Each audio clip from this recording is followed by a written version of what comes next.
Olá, estamos iniciando mais uma edição do podcast CTCAM, agora com o tema do mês da mulher, o Dia Internacional da Mulher. Queremos que vocês nos acompanhem aqui no YouTube, Instagram, Facebook. E hoje estamos aqui com a doutora Thailise Pisoni, médica radiologista, especialista em diagnóstico por imagem da mulher, e uma convidada muito especial, não é?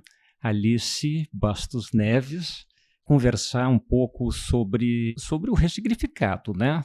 Do diagnóstico e da vida. Muito bem. A importância ou a escolha do tema, que é no mês da mulher, comemoração, alusão ao Dia Internacional da Mulher, é a importância do câncer na saúde da mulher. Queria assim, só ressaltar alguns dados.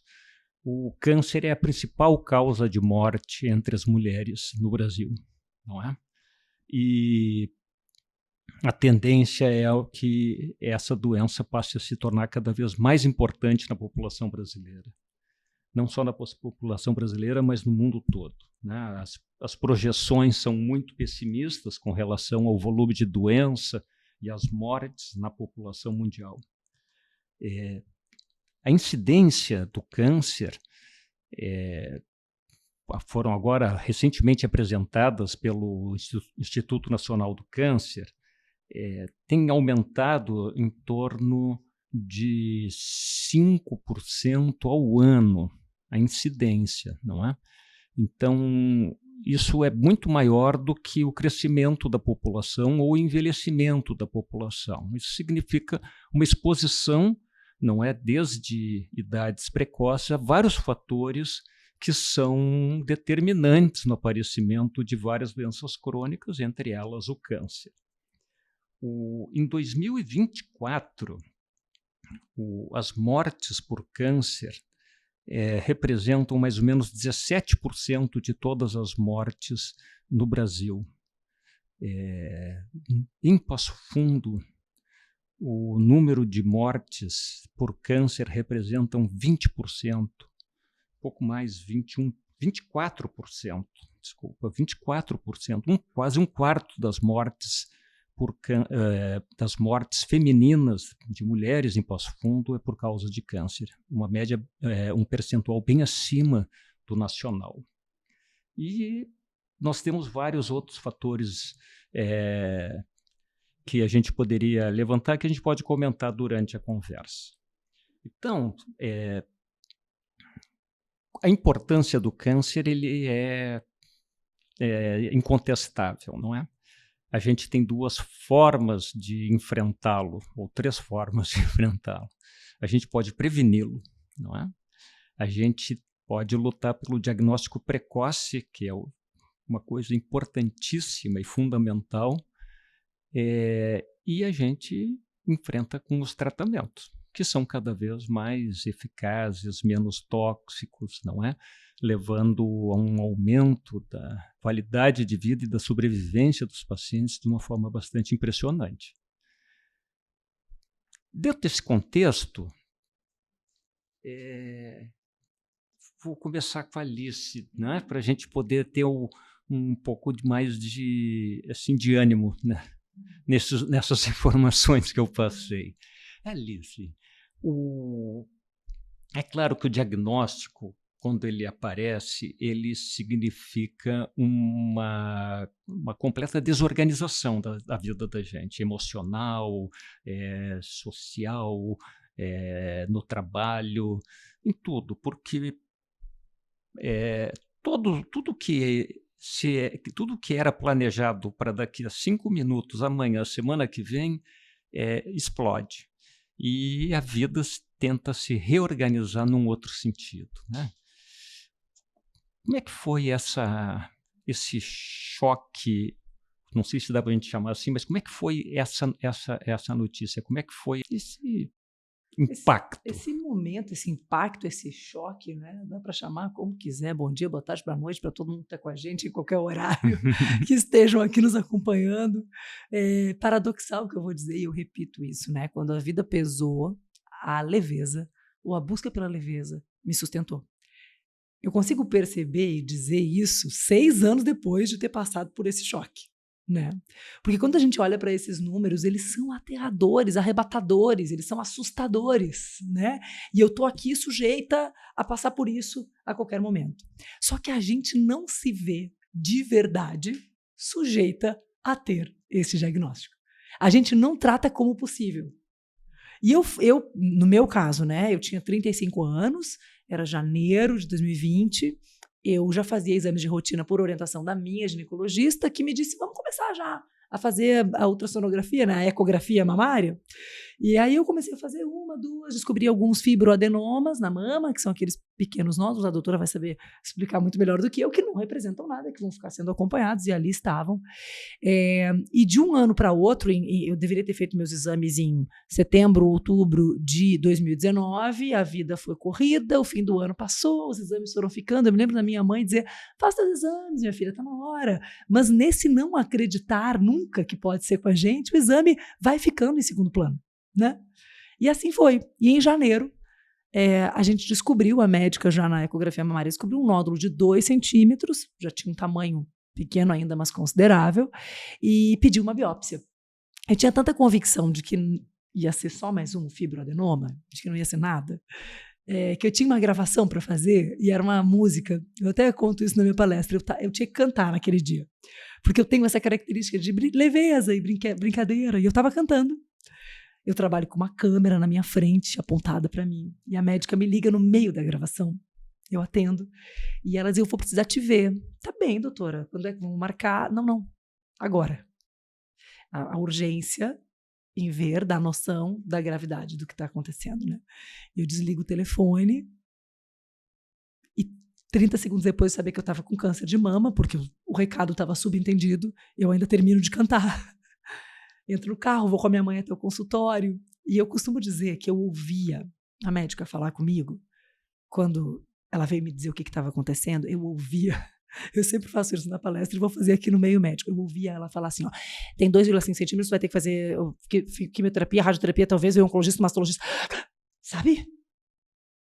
Parecia que estava acelerado, estava passando para frente, mas ao mesmo tempo a vida parou, o mundo passou a andar em outra velocidade, tipo assim, o que aconteceu comigo? Não é possível, não pode ser, sabe? 35 anos, nenhum caso na família. Boa alimentação, exercício físico, a vida andando a milhão. Amamentei meu filho, que é também considerado um fator de proteção para essa doença, uma vida absolutamente saudável. E veio para mim essa notícia. Então é realmente devastador, assustador. E os dias que se seguem também são muito complexos, porque a gente quer respostas rápidas. E aqui cabe uma vírgula de que eu sempre fui muito privilegiada no sentido de ter acesso a uma médica que já me pediu antecipadamente, inclusive, os exames, acesso a um plano de saúde que me permitiu fazer os exames e ter as respostas com uma velocidade muito rápida, né? Eu nem consigo dizer que eu consigo me colocar no lugar de uma mulher que tem que esperar meses pela resposta de um exame ou pelo começo do tratamento, né? Ainda mais angustiante. Mas a gente quer logo respostas, né? Então, é câncer de mama, mas qual é o subtipo? Qual é o tratamento? Por onde a gente começa? Vamos definir juntos, né? Tudo isso são respostas. Quando a gente fala de câncer de mama, parece que é uma doença. Ela está com câncer de mama, eu também. A mesma coisa, não. Às vezes é o mesmo tumor, o mesmo tamanho, o mesmo subtipo, e ainda assim cada paciente vai reagir de um jeito e vai ter uma vivência com aquela doença. Então, realmente, assim, foi muito assustador. Na época eu dizia que foi uma bolada na cabeça, já que eu trabalho com futebol. Quando a gente olha para o lado assim e desorienta, não sabe o que está acontecendo, acho que foi mais ou menos isso que aconteceu comigo. Um desnorteamento muito grande, mas sempre guardando e preservando os privilégios de ter a minha família perto de mim, então uma rede de apoio grande, e o atendimento e o acesso rápido assim, a médicos e exames. Exato.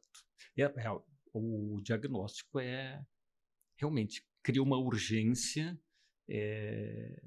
pessoal, não é? E é uma urgência. Mas eu sempre falo para os meus pacientes assim, que o câncer ele é uma urgência, mas é uma urgência relativa, porque eu me lembro assim de muito antigamente a palavra câncer era um susto e era assim, tem que começar a tratar hoje, não é? Não.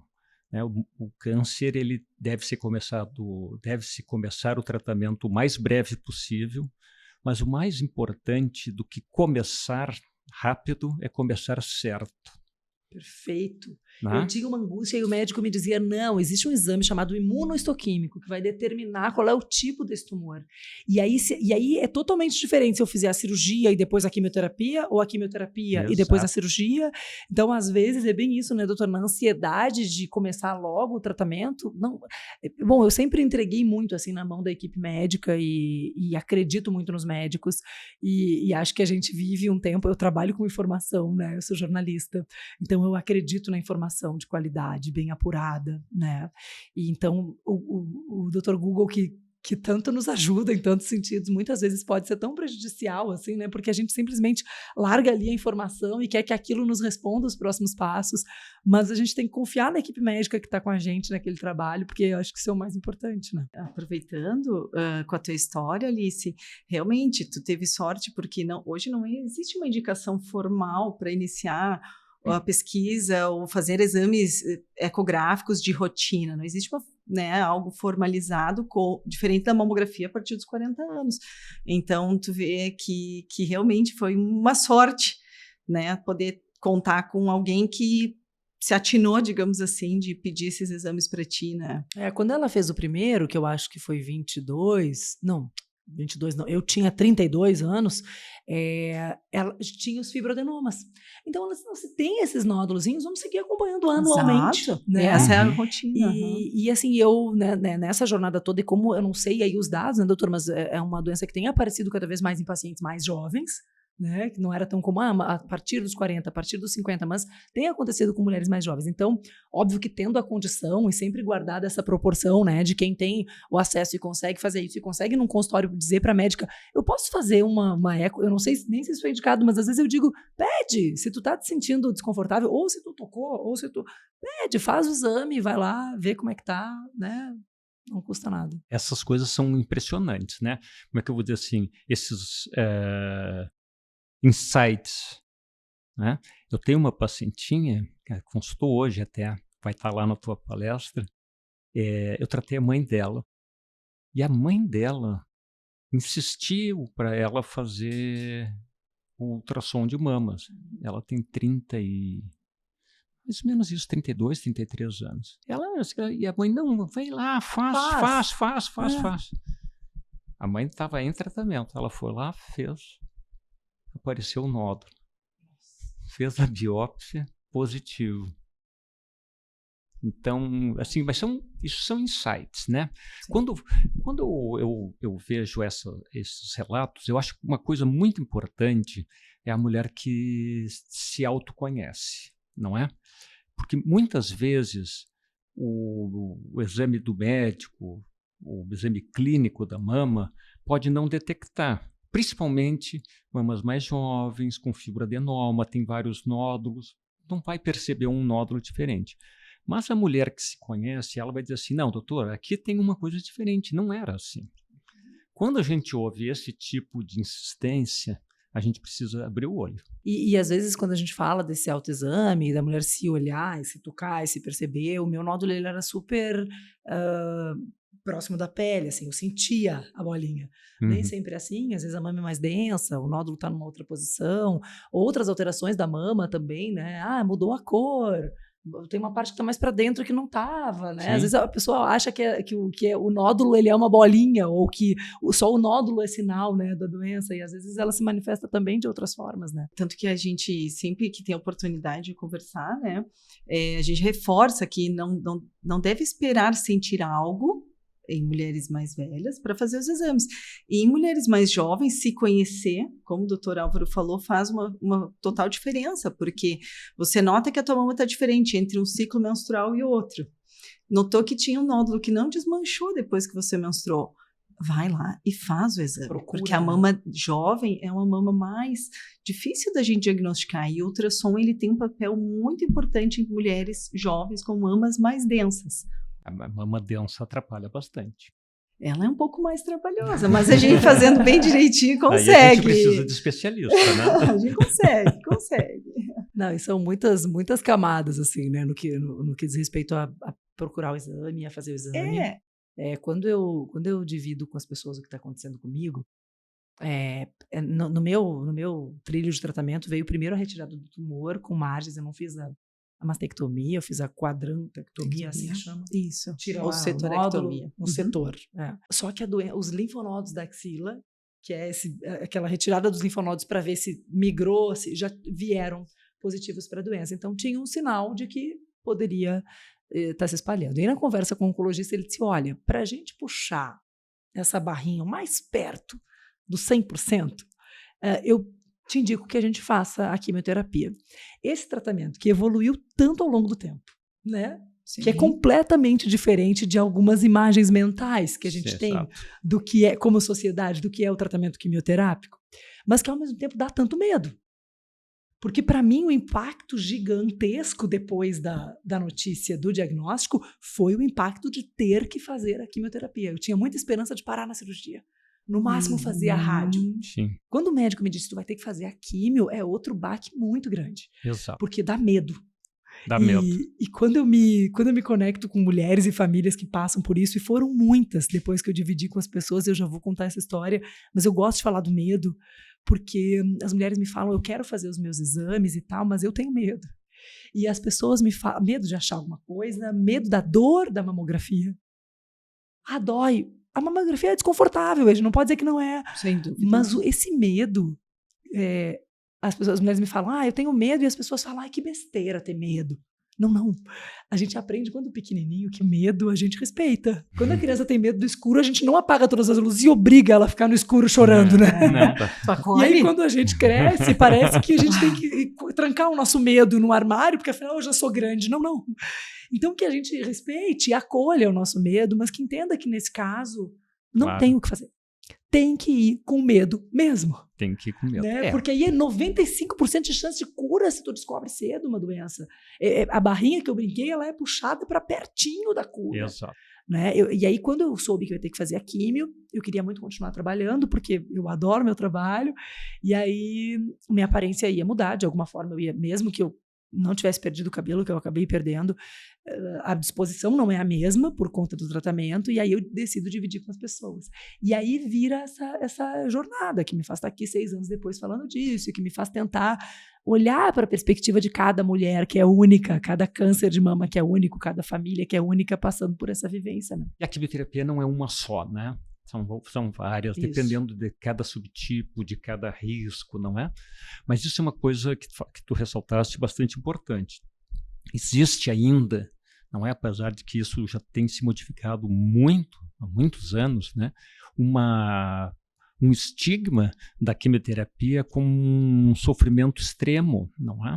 Coisa que já não é assim. A gente tem os quimioterápicos, as drogas são mais seguras, mais eficazes. E os medicamentos que a gente tem para controlar os efeitos colaterais também são bastante eficazes. Então, a maior parte dos pacientes faz um tratamento confortável, não é? Muitos deles mantêm rotinas normais, trabalhando, né? A gente até estimula que mantenha o máximo possível da sua rotina, justamente para aliviar um pouco o estresse e o foco de ficar pensando só na doença. Não é? Eu morria de medo de enjoar, doutora. Eu ficava assim, aquele enjoo que a gente tem no nosso histórico de que a químio gera. Sim. E de fato em alguns momentos gera, mas assim, toda a medicação que se toma, antes, depois, hoje diminui de fato muito esses efeitos colaterais. Né? Exato. Então, assim, a gente precisa confiar nessa... Assim, a ciência, né, a tecnologia, ela evolui muito rapidamente, melhora muito tudo. E antes, quando a gente estava conversando, né, que tu falaste que como é que é possível, né, que a gente tem um tipo de câncer que pode sumir no futuro, né? Não vou me lembrar o nome da médica, que é de Santa Cruz do Sul e que estava falando da vacina do HPV como prevenção ao câncer de colo de útero ou como extinção deste tipo de De câncer. tumor. Se hoje a gente vacinar todas as nossas crianças e adolescentes, esse câncer ele pode ser extinto do mundo. Então isso é tão grandioso e a gente não está olhando para isso do jeito que a gente deveria. Especialmente com essa vacina ainda, que tem uma série de estigmas, porque é a vacina da relação sexual e não tem absolutamente nada a ver com isso, né? Então, assim, e essa médica tem encampado essa campanha de que realmente vacinemos cada vez mais, se não por nada, porque sim, nós temos um tipo de câncer que pode ser extinto, mas que pode se rebater para todos os outros tipos de câncer. Quando a gente abre aqui essa conversa, o doutor abre trazendo esses dados, que vão crescer e que são alarmantes, o número de casos aumentando, e a gente sabendo que uma mulher que tem um diagnóstico de câncer, ela pode na primeira consulta ter esse diagnóstico e garantir, tu não vai morrer de câncer. Tu vai viver bem o resto da tua vida, tu vai morrer bem velhinha lá de outra coisa. Essa poderia ser a nossa resposta para todos os casos. E aí eu tô sendo aqui meio poliana, né? Mas é óbvio que eu sei que isso não se aplica a todas as camadas sociais, ainda mais num país com o tamanho da desigualdade que tem o Brasil. Mas assim, a quem tem acesso, né? A quem consegue ter esse acesso, que é fundamental que a gente possa buscar, né? A vacina contra o HPV é disponível na rede pública, né? A gente conseguiu aumentar no país, até a Sociedade Brasileira de Oncologia Clínica, junto com a de ginecologia, obstetrícia e várias outras, fizeram uma campanha grande, conseguiram o compromisso do governo federal e a vacinação voltou para as escolas, não é? Que foi como começou. Isso fez com que a vacinação dos pré-adolescentes e adolescentes das escolas aumentasse de uma forma muito significativa. A gente está quase alcançando o percentual que é 70% da população-alvo para interromper a circulação do vírus, não é? Então, provavelmente o Brasil, em alguns anos, vai entrar no rol dos países como, se não me engano, o primeiro país foi Nova Zelândia ou Austrália, né? Hoje em dia já é 50% a incidência dos cânceres relacionados ao HPV. Eles estão caminhando para a extinção, não é? Então, esperamos que o nosso país também entre nessa lista gloriosa. Sem dúvida. E as vacinas, elas provavelmente, desde o desenvolvimento da tecnologia RNA, não é? Com a pandemia, provavelmente muitos outros cânceres vão acabar tendo vacinas, não é? Que não só terapêuticas, mas também eventualmente preventivas. Então, assim, a tecnologia nos promete muita coisa. Só que isso tudo é caro, né? A vacina até que não, vacina é barato, não é? Perto de tudo que ela nos oferece. Mas o câncer em si, o tratamento é muito caro, não é? Então, quanto mais inicial, né? Tu tivesse um nódulo pequeno, relativamente pequeno, e falasse, eu vou tomar 10 anos comprimido. Isso, eu fechei 6 anos, né, do diagnóstico. Quando eu fechei 5, eu comemorei muito. E aí eu fui conversar com um oncologista e eu disse assim, agora deu, né, doutor? Acabei 5 anos. E aí eles precisaram, Alice, nesses 5 anos, né, as pesquisas evoluíram bastante. E para o teu subtipo, o que eu te indicaria é que a gente continue com a medicação. Até 10. E se ele me disser que eu tenho que continuar por 15, 20 ou 30, eu vou continuar. Né? Porque às vezes a gente acha que seguir com a medicação é um indicativo de que as coisas estão piores. Não. É um indicativo de que as coisas estão evoluindo, de que as pesquisas nos trazem novos e novos e novos dados e de novo, acesso, nessa palavra que está aparecendo aqui o tempo todo, mas ter acesso a isso e não dar conta disso é quase inexplicável assim na nossa vivência aí. O que a gente vê é isso, né? Ou seja, mas quanto menor o tumor, os tratamentos eles são menores, né? Com menor custo, com menor risco de sequelas, de toxicidade. Então, o diagnóstico precoce é como é que eu vou dizer assim, quase que uma obrigação, não é? E a gente tem diretrizes no país, mas a gente não tem políticas de diagnóstico precoce, né? Que significa expandir o acesso, né? Ter a busca ativa da população-alvo para fazer os exames. E quando a gente fala diagnóstico precoce, entre as mulheres, no Rio Grande do Sul, os 4 tumores mais importantes. Em primeiro lugar, o câncer de mama disparado, não é? Depois vem o câncer de pulmão, não é? Ainda consequência do alto tabagismo entre as mulheres no Rio Grande do Sul. Depois a gente tem o câncer do colo uterino. O segundo é coloretal, coloretal segundo, terceiro pulmão e quarto colo uterino, não é? Então, o colo uterino era o câncer que mais matava mulheres.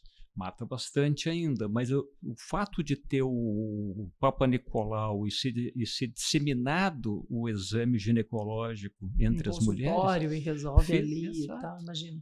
Fez com que desabasse a mortalidade, não é? Ainda dá para a gente vencer toda e qualquer mortalidade com a vacina, não é? Mas quando a gente fala de mama, de colo retal e de pulmão, esses 3 tumores, eles têm tanto prevenção quanto diagnóstico precoce. O que poderia fazer com que essa mortalidade que a gente falou aqui caísse de uma forma muito drástica, né? Em outubro, né, normalmente, então é o mês de outubro rosa que a gente começa a falar muito mais de mamografia. O que a gente tem visto e conversado entre os colegas muitas vezes remete àquilo que tu iniciaste na tua conversa sobre o medo. A gente percebeu algumas vezes que são entregues, a instituição fornece um número X de mamografias, né, sem custo adicional, e muitas vezes a gente vê que não existe uma procura das pacientes. E a maioria das vezes é por medo de fazer o diagnóstico precoce. Então, como atingir, como ensinar, como mostrar que o medo ele pode se tornar um aliado?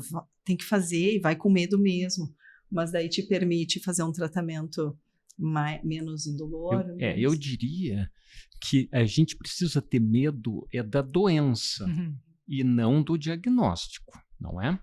É o medo de ter a doença sem saber do que sabendo. Porque se eu sei, eu posso tratar. Se eu não sei, eu só vou tratar quando eu estiver sofrendo. A criança, a gente acende a luz no escuro e mostra que não tem nada, né? Então a gente olha para o nosso medo, para poder encarar. E isso é interessante porque são em todas as camadas, desde pessoas mais humildes a pessoas super qualificadas intelectualmente. Não, esclarecidas e dizendo assim, eu não quero procurar porque eu vou achar. Exatamente. Não, então, essa máxima repetida ao longo da história, né? Ela é tão complexa. Mulheres que deixam, às vezes, de fazer uma mamografia por 3 anos. Eu estou envolvida realmente, tá? E eu falo isso por mim, eu sou mulher, eu estou com 42 anos, eu faço meu exame de rotina. Eu tenho medo, é óbvio que eu tenho medo. Eu faço minha mamografia todos os anos com medo. Claro. E para a equipe, eu sempre digo, quando você vem fazer um ultrassom de abdômen total, normalmente o paciente está de boa. Falou em fazer uma mamografia, uma ecografia, já acende uma luz. Isso. Então, a gente acolher de verdade. De verdade. Ninguém está aqui porque ela está aqui, porque ela precisa. E isso faz diferença. E sabe que essa doença, quando a gente fala de prevenção, seguidamente eu escuto, porque como no meu caso foi uma desorganização do meu organismo que levou a isso, eu não tenho histórico familiar, eu não tenho, como a gente conversou no começo, quando eu contei como a minha história começou, eu escuto assim, tu viu, não tem prevenção. Não tem prevenção, olha o que aconteceu. Então, o exame de rotina, sim, talvez é o ponto número 1 de prevenção, mas quando eu terminei meu tratamento, a parte mais intensa do tratamento, terminei toda a químio, terminei toda a rádio, foram 30 sessões de radioterapia, voltei ao meu oncologista e aí sentei na frente dele para perguntar qual era o remédio, né? Qual era a pílula que eu ia ter que continuar tomando por 5 anos, por 10, pelo resto da vida, onde é que eu continuo esse tratamento? E aí, a consulta durou acho que 2 horas. Ele falou comigo durante 2 horas sobre boa alimentação, exercício físico, cuidado com o corpo, cuidado com a mente. Essa é a prevenção que cabe a todos nós o tempo todo. Só que seria maravilhoso, tem um oncologista que me disse isso uma vez, nem foi o meu, foi um outro médico, se existisse essa pílula para vender, todo mundo compraria e tomaria, eu não tenho a menor dúvida. Só que essa pílula, ela existe e ela se chama vida saudável como um todo, como corpo. Então, sim, o exame de rotina, mas viver essa vida aqui de forma saudável. E é o mais difícil. Dá trabalho. né? Não dá para dizer que é simples. Não é simples mesmo. É o que dá mais trabalho, mas é o que ajuda a garantir. Ou quando a doença vem, ela também nos pega de um jeito saudável, né? A doença me pegou aos 35 com musculatura, força, capacidade de receber aquele tratamento em um corpo forte.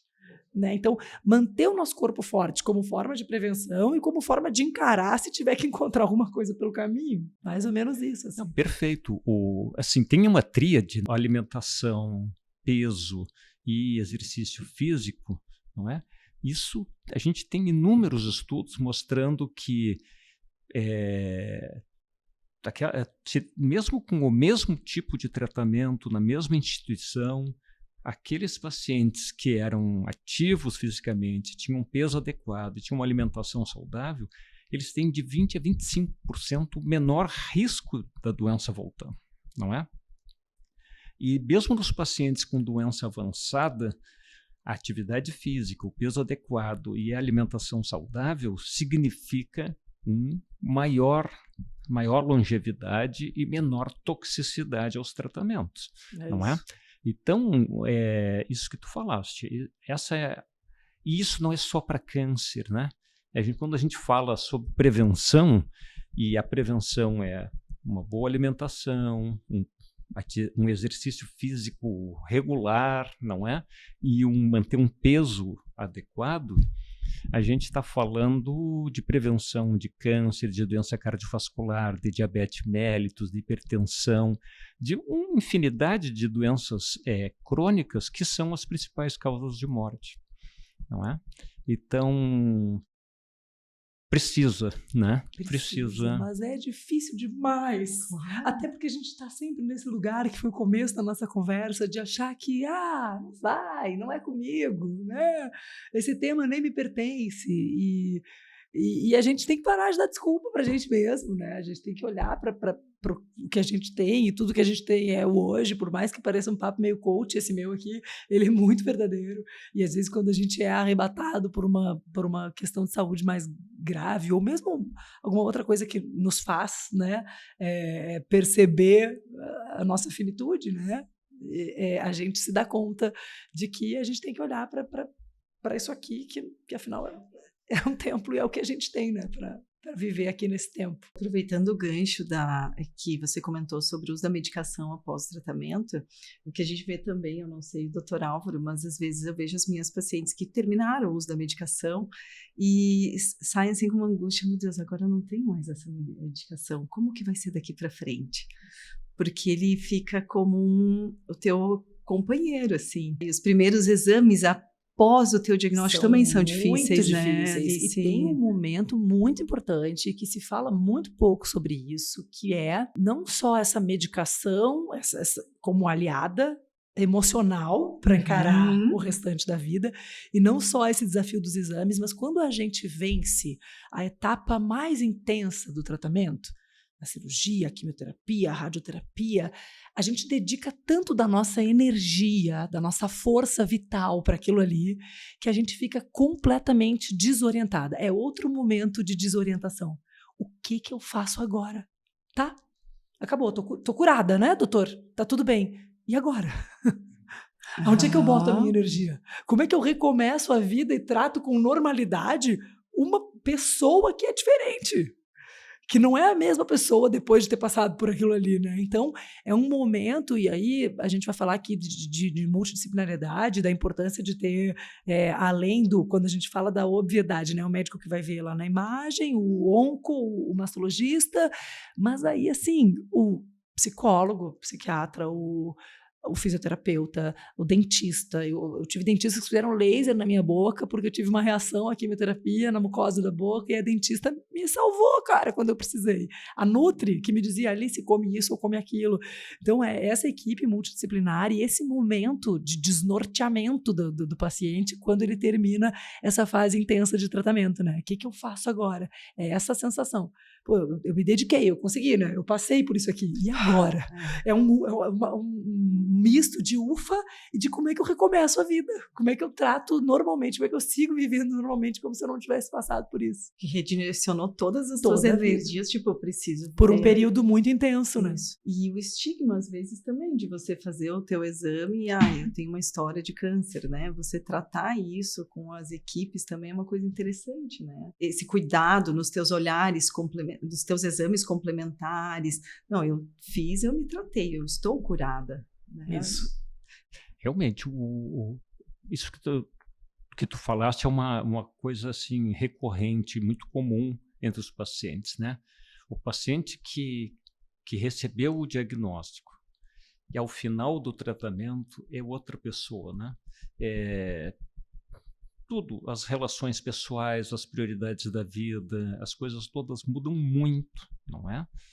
E que a gente encara a finitude, que é uma coisa que a gente se nega a pensar. E até eu acho que é uma bela proteção a gente não ficar pensando nisso todo o tempo, senão a gente enlouqueceria, né? A gente não pode viver a vida pensando que vai acabar de alguma forma, porque eu acho que deve ser bastante enlouquecedor. Exato. Isso realmente muda a perspectiva da vida, muitas coisas, né? Mas doutora, assim, tem uma coisa importante, assim, depois que eu passei por isso, as pessoas me perguntam muito, e vocês convivem diariamente com pacientes que, né, têm essa vivência e essa possibilidade de continuar aqui vivendo, tendo superado ou convivendo com câncer, porque a gente conversava sobre pacientes com câncer de mama metastático, que a doença faz parte do dia a dia e da vida dela. Sim, eu estou aqui com câncer vivendo e vou viver por mais 10, 20 anos, sei lá. Mas a gente vive, apesar de, e segue, né? E muda, e é diferente, e é uma outra pessoa, e a relação com o mundo muda mesmo, e a gente precisa saber como viver isso da maneira possível. Acho que isso é importante. Eu tenho certeza que vai ter muitas mulheres que estão passando por isso, ou famílias que estão aqui, nos ouvindo e nos acompanhando. E eu, quando tive o diagnóstico, eu procurei mulheres que passaram por isso, né? Para entender como é que foi para ti. O que tu sentiu? Depois da primeira quimioterapia, o que tu sentia? Tu passou a noite e tu acordou te sentindo como? A gente quer ter essa referência.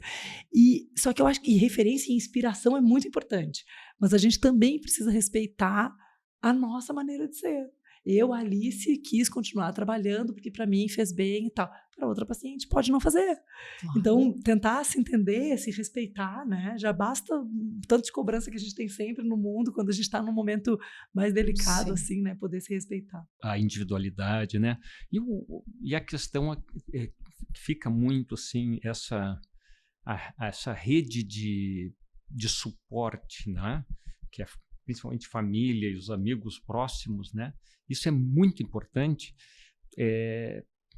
para esse enfrentamento, porque por mais que a gente seja positivo, seja otimista e tenha forças, é que tu fala, é um consumo de energia vital e que tem momentos em que a gente balança. Bambeia e balança mesmo.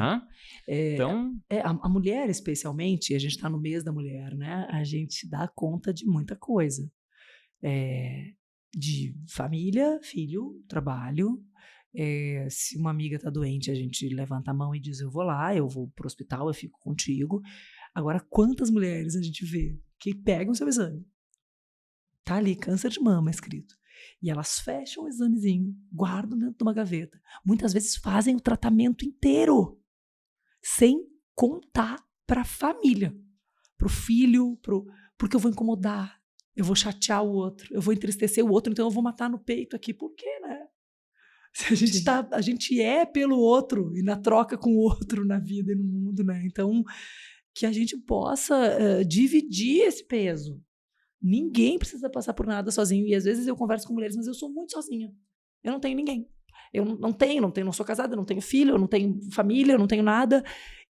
Encontra a tua rede de apoio aonde tu estiver te tratando.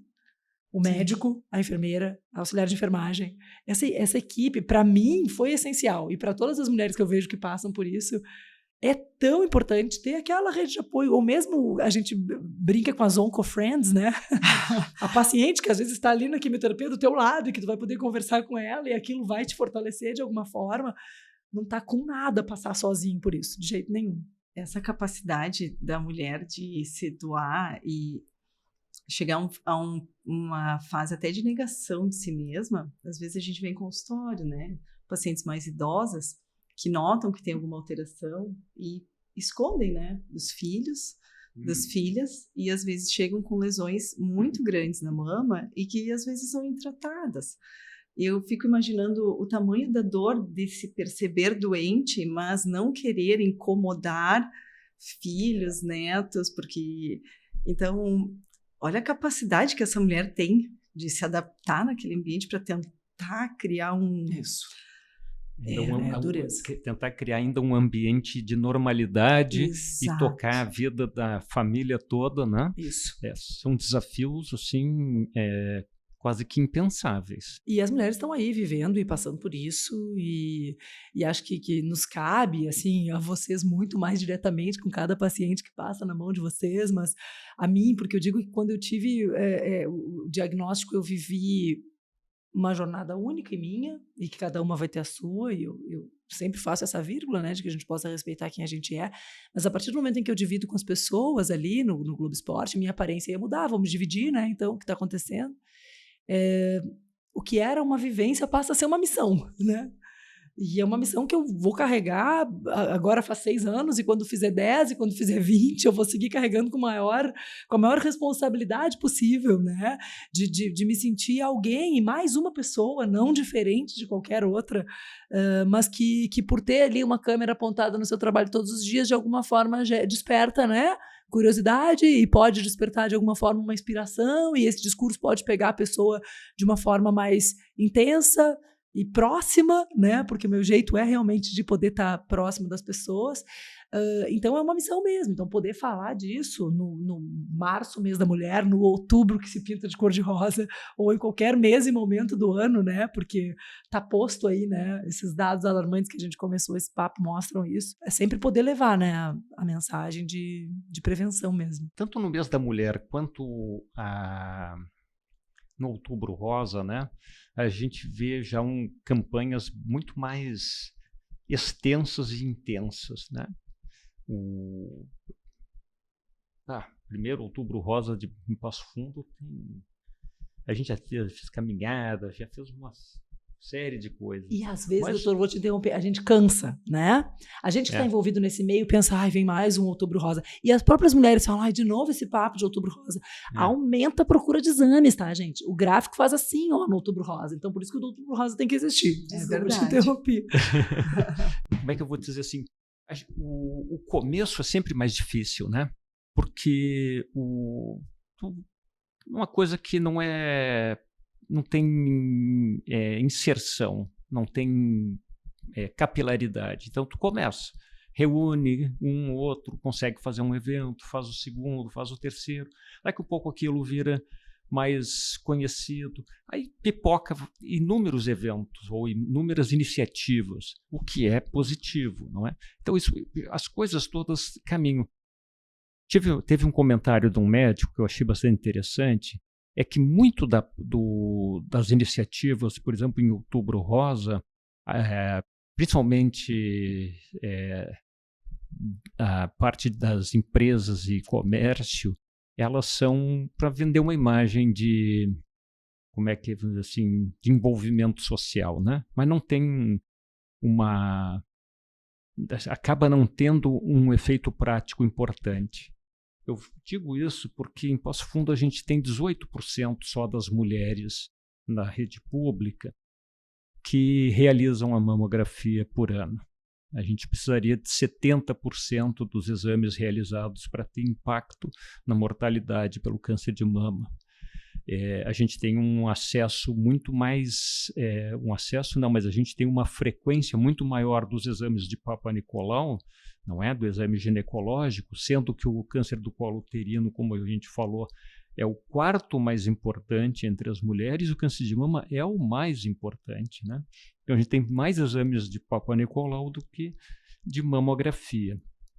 Então, são realidades ou epidemiológicas que mudaram, né, do ponto de vista de importância das doenças, mas ainda não chegou a mudança no comportamento. Como é que a gente tenta fazer isso, né, além de campanhas de conscientização? Eu imagino que que a gente precisa mesmo é de medidas de política pública, né? E daí não só para esse diagnóstico precoce, ou seja, como é que eu vou buscar as mulheres para fazer o exame de mamografia na data que deve ser feito, como é que eu vou fazer para buscar as mulheres para fazer o rastreamento do câncer coloretal, como é que eu vou buscar as mulheres tabagistas para fazerem tomografia de pulmão, não é? São coisas que salvam vidas, coisas simples que salvam vidas. Mas também eu preciso políticas públicas de onerar os alimentos, que não sei se dá para chamar de alimento, né?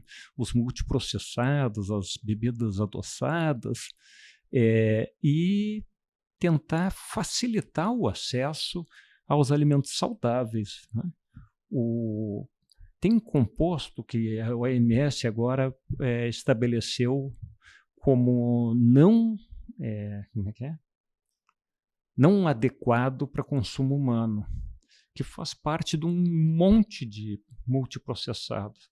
Aí tinha até uma nutricionista fazendo uma sátira, assim, daqui a pouco tu vai pegar no supermercado um pacote de bolacha e está lá escrito não adequado para o consumo humano. Né? Como é que a gente vai lidar com isso? Né? Tá naquele desafio que eu falei que é o mais difícil de todos, né? Que é a longa conversa que eu tenho com o meu médico no pós parte mais intensa do tratamento, em que ele me fala do cuidado com a saúde como um todo, né? A gente fica... E aí, assim, eu já ia dizer, a gente é preguiçoso e fica esperando uma pílula mágica. Mas não se trata de preguiça, se trata de um cenário social, político, econômico, o que a gente quiser, que nos leva a esse lugar, né? De uma vida corrida, de uma vida pressionada, que nos pressiona física e emocionalmente, de uma indústria que oferece facilidade, né? Porque eu estou correndo para um lado para o outro, é muito mais fácil eu abrir um pacote ali do que eu... Né? Então, esse cenário ele está posto, e talvez ele seja dos mais desafiadores, de fato, do ponto de vista da saúde. A gente pode sim falar das políticas públicas para o exame, para ter mais mamógrafo espalhado pelo Rio Grande do Sul. A gente pode falar da velocidade com que o resultado desse exame chega, com que a mulher começa o tratamento. Mas se a gente entrar na seara desses multiprocessados e de como é que a gente se relaciona com isso, dos dados de obesidade, bom, a gente está entrando nos dados de saúde, assim, que é muito... Eu não consigo, nem tenho a capacidade suficiente de opinar sobre isso, eu só tenho... O que eu tenho aqui é a minha vivência como mais um ser aqui nessa sociedade, sim, passando no supermercado e pegando na correria um pacote de algo que provavelmente deva estar escrito não é recomendado para consumo humano e comendo na correria dentro do carro de uma ação para outra de trabalho. E aí, o que eu preciso? Voltar um pouquinho e dizer assim, peraí, não, acho que vou fazer uma escolha que vai ser um pouco melhor para mim. Será que eu consigo? Onde é que eu encontro? Né? E não se colocar num pedestal. Eu falo isso muito sobre a pauta feminina, né? A gente está no mês da mulher, por ser uma mulher que trabalha num ambiente muito masculino há muitos anos, né? Faz quase 20 anos que eu estou no Grupo RBS trabalhando com futebol, onde tem muito homem. E a gente se coloca muitas vezes numa posição de julgamento, né? Ah, não, eu não julgo outras mulheres, eu estou aqui em cima de um pedestal. Não. A gente reproduz comportamentos sociais, porque a sociedade, ao longo do tempo, nos ensinou que mulheres competem entre si. Pelo homem, pela roupa, pelo trabalho, por tudo. Então, o mais fácil e o mais natural para uma mulher, quando uma outra mulher passa com uma roupa que ela já não achou muito adequada, é cutucar a amiguinha e dizer, olha ali a fulaninha. Isso é natural. E atire a primeira pedra a mulher que não faz isso com a outra. Né? O que a gente precisa é mais rápido se policiar e dizer, não, peraí só um pouquinho. Eu não quero ser essa pessoa. Eu não sou essa pessoa. Só que eu dependo de uma vigília constante para não ser essa pessoa. E isso vale para a alimentação também, né? Eu, eventualmente, sim, eu vou passar. E às vezes mais eventualmente do que eu gostaria, eu vou estar nesse lugar do ultraprocessado. Mas o quanto eu estou me vigiando para não estar nesse lugar, né? Acho que esse é um esforço diário. É um esforço diário. É um esforço diário. Diário, né? e constante. Então, e é um esforço que vale a pena, né? Tu falaste ali que tu já chegaste ontem em Passo Fundo, foi correr na avenida, né? Isso, tá linda a avenida, inclusive, é um lugar ótimo para correr. Quem não corre ainda caminha lá, vão lá. Pois é, então, a corrida é ótima porque tu não precisa de nenhum equipamento especial, Isso. só um bom tênis, né? Isso. Então, ou mesmo a caminhada. Às vezes, eu não gosto de correr. Mesmo a caminhada. A caminhada. Uma boa caminhada por dia, nossa. Exatamente. Quando a gente fala exercício físico, é lógico que é uma escala, né? Ou seja, nada de exercício é pior do que um pouquinho, que é pior do que um pouquinho mais, que é pior do que um pouco mais, e assim por diante, né? É claro que quando chega no alto desempenho, daí tu já começa de novo a cair na escala da saúde, né?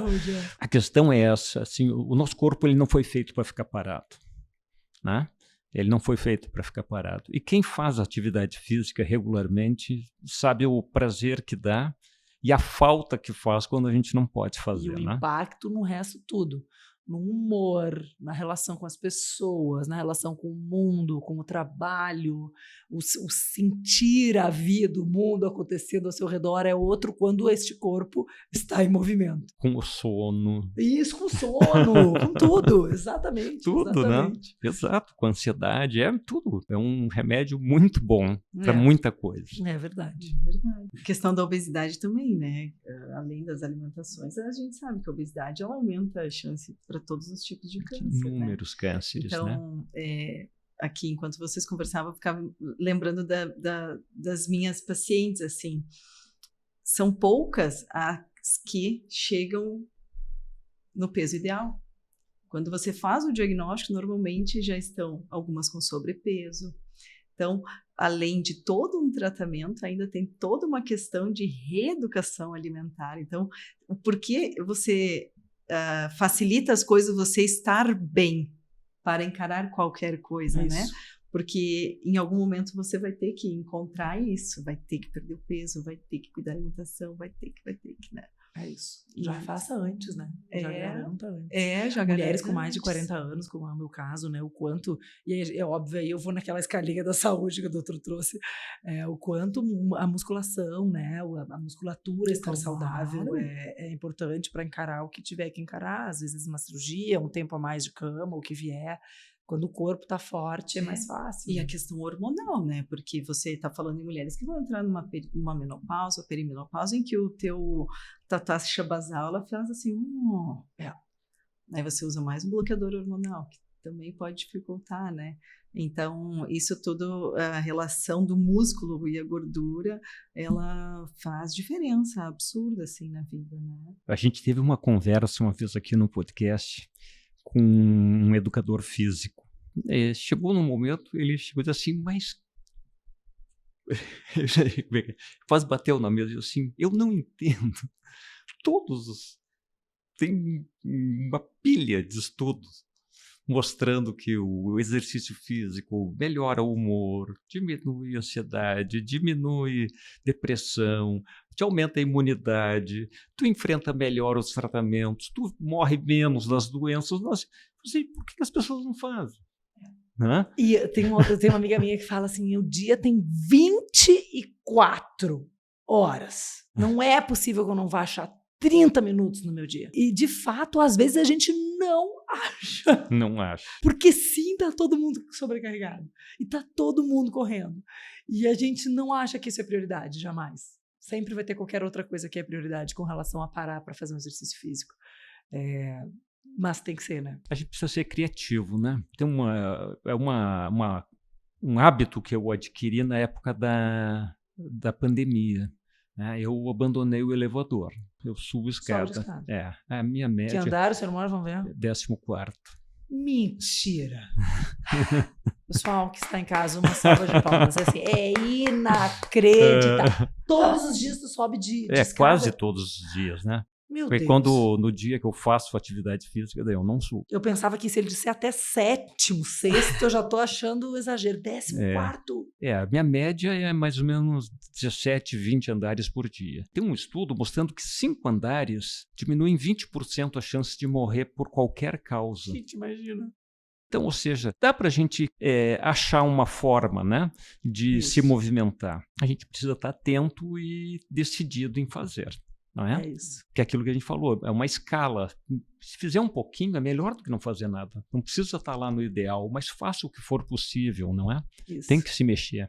E a alimentação também.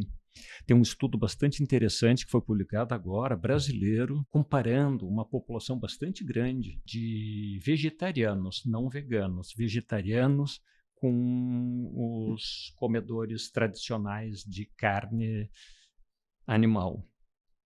O risco de doenças crônicas degenerativas, entre elas câncer, foi 24% menor. Então, mas incluía proteína animal, ovos e leite e eventualmente alguma outra coisa, não é? Mas não tinha o consumo de carnes vermelhas, peixe, frango, essa coisa toda. E a gente já sabe que a carne vermelha, principalmente a carne gorda, não é? A carne muito gordurosa, ela é cancerígena. Então, os hábitos alimentares, eles são já comprovados. A atividade física comprovada. Fumar também, né? A gente sabe que causa doença. O cigarro ainda é uma... Eu ia fazer assim, aquele olhinho para cima, mas quem é que fuma, né? Não, cada vez menos. Mas ainda tem o tal do cigarro eletrônico, né? Que é uma loucura. Entre os jovens, né? Uma gurizada super jovem e fumando aquele negócio. Eu fico assim, como assim, gente? Onde é que nós... Tem que olhar para isso. O cigarro diminuiu bastante, vem diminuindo o tabagismo na população. Eu não saberia as estatísticas mais recentes, mas acho que a entrada dos cigarros eletrônicos vai fazer essa curva voltar a crescer. O cigarro ele tem vários cancerígenos, várias substâncias, muitas delas cancerígenas, né? Mas ele tem uma concentração de nicotina muito alta, ou seja, vicia rapidamente. Então, tem uma população mais jovem, adolescentes que estão entrando com vape, provavelmente esses vão se tornar dependentes a longo prazo, né? Então, e é proibido o vape, né? Mas se encontra em qualquer canto, né? Então, bom, mas isso. Alice, eu queria que, assim, tu tem alguma coisa especial que tu gostaria de deixar de mensagem aqui? Então, difícil, por favor. né? É difícil, né? Num universo como esse, num universo que é tão comum na vida de vocês, com cada paciente que chega, e que para mim foi um momento, uma vivência. Parte do que eu já disse aqui é o que eu costumo dizer, assim, né? Que a gente possa viver isso da maneira mais inteira e respeitando quem a gente é, quando a gente precisa passar por isso, como foi o meu caso. A gente tem uma série no Globo Esporte, desde o ano que eu tive o diagnóstico. O diagnóstico é de janeiro de 2020, chegou o Outubro Rosa daquele ano, e a gente exibiu a primeira temporada de uma série chamada Vitórias. Eu adoro a alcunha de vitoriosa, de guerreira, né? Como chamam as mulheres que passam por essa história, por essa jornada. Mas eu acho que todo mundo é guerreiro e vitorioso o tempo todo na vida, né? Porque viver nessa sociedade hoje, abrindo o celular, ligando a televisão e se deparando com um mundo muito desafiador, já nos faz muito vitoriosos e muito guerreiros. A série se chama Vitórias e ela conta a história de mulheres que estão passando ou que já passaram pelo câncer de mama e que usam o esporte, a atividade física, como forma de passar por isso de uma maneira melhor. Afinal, o programa que eu apresento se chama Globo Esporte, então vamos trazer essa história para dentro do programa. Eu dei esse nome de Vitórias porque quando eu estava preparando a série, eu me encontrei com um pai no shopping e ele me disse: Alice, a minha filha passou pela mesma coisa que tu, exatamente no mesmo período. E ela te olhava no celular, o cabelinho, como é que tu fez, e o tipo de alimentação que tu fazia e tudo mais. E foi muito bonito para ela poder te ter como parceira. Porém, a minha filha não venceu. Eu perdi a minha filha. em um instante, sem saber o que dizer para aquele senhor, eu dei um abraço nele, bem apertado, e eu disse, por favor, senhor, nunca mais repita que a sua filha não venceu na vida. Né? Porque cada dia de tratamento que ela viveu com o senhor, ela venceu. Cada dia que vocês estiveram juntos aqui, antes e depois disso, foi vitória. E a gente está no mês da mulher, né? A mulher tem muita mania de olhar para tudo que não é vitória no dia. A louça que não lavou, o filho que não levou na escola, o e-mail que não respondeu, a amiga que não encontrou. Mas a gente tem um monte de vitória para celebrar nos nossos dias, todos os dias, né? Então, que a gente possa olhar mais para as nossas vitórias e que a gente possa entender que ser vitorioso ou vitoriosa na vida e num tratamento para o câncer passa por valorizar e respeitar quem a gente é, a nossa jornada e o que a gente conseguiu fazer com ela, sabe? Eu acho que de tudo o que eu posso dizer é isso, assim, que a gente olhe mais para as nossas vitórias, que a gente se respeite, que a gente valorize a memória de quem viveu isso aqui de alguma forma e foi também, porque é tão importante. Eu acho que é isso, assim, vale para o diagnóstico, vale para o câncer, a doença que está aqui na nossa pauta e na nossa mesa, e vale para a nossa vida nesse mês, que é o mês dedicado a nós, mulheres, né? A gente se valorizar mais, se olhar mais em um mundo que é tão desafiador para a gente. É verdade. Muito obrigado. Eu que agradeço, imagina. Para mim foi um prazerzão estar contigo, afinal, sou tua fã também. Que amor. E eu acho assim, eu sou médica, faço diagnósticos precoces, mas não vou dizer sempre, mas quase sempre é muito difícil você se distanciar daquela mulher que está na tua frente tendo um diagnóstico. Porque você tem família, você tem filhos, ela também, filhos da mesma idade, às vezes ela é mais nova que você. Então, eu acho que a gente não pode, o medo não pode paralisar, né? E as mulheres representam, muitas representam uma família toda, né? Então, quando você deixa de cuidar de uma mulher, não é só uma mulher que tu estás deixando de cuidar, é uma família toda, né? Então, eu acho que a responsabilidade que a gente tem é de continuar instigando, pedindo, venham que a gente vai cuidar, venham fazer o diagnóstico precoce, porque existe vida, sim, vida muito boa após tudo isso, né? E eu acho que é isso. Eu só vou agradecer. Nossa intenção aqui é mais educacional, não é? E essa troca de experiência é bastante importante do ponto de vista, para quem está nos assistindo, do ponto de vista de saber que não é que seja fácil, nem que isso não tenha importância. Não, é muito importante. A vida de cada um é importante, mas o enfrentamento vale a pena. Vale a pena, sempre vale a pena, não é? Pode ser um pouco mais fácil, um pouco mais difícil, mas vale a pena. E sempre uma boa conversa ajuda, principalmente o médico, a perceber o que é o que está trazendo o desconforto. Que às vezes a gente culpa o remédio pelo desconforto e às vezes não é, não é? Pode ser outros fatores ao redor, né, da vida que estão trazendo algum fator adicional, né, seja aquela agulhinha chata que está aparecendo. Os médicos, o que eu vejo, eles não tratam a doença, né? Eles tratam o paciente. Não existe uma doença que senta na cadeira à nossa frente, né? Existe um paciente com uma história, com uma série de... né, com um mundo todo dele que vem com uma doença, né? E isso é o que pesa na conversa, nas decisões, e hoje muitas das decisões são compartilhadas, não é? O paciente precisa entender o que está fazendo, o que é o benefício que ele está ganhando, como é que ele vai obter aquilo, né? E por que ele quer aquilo ou não quer aquilo, não é? São coisas importantes. Eu quero agradecer assim, imensamente a Thailise, que já é a nossa habituê, não é? Mas agradecer de uma forma especial, Alice, a ti, te parabenizar por todo o enfrentamento e pela forma com que tu está, de algum jeito, não é? auxiliando as outras pessoas nessa jornada. Espero que a gente continue sempre vitoriosos. Seguiremos, Tá? valorizando as nossas vitórias. Foi um prazer estar aqui. Obrigada pelo convite. Agradecemos a todos vocês que estão nos assistindo. Convidamos a nos acompanhar em Instagram, Facebook e no YouTube.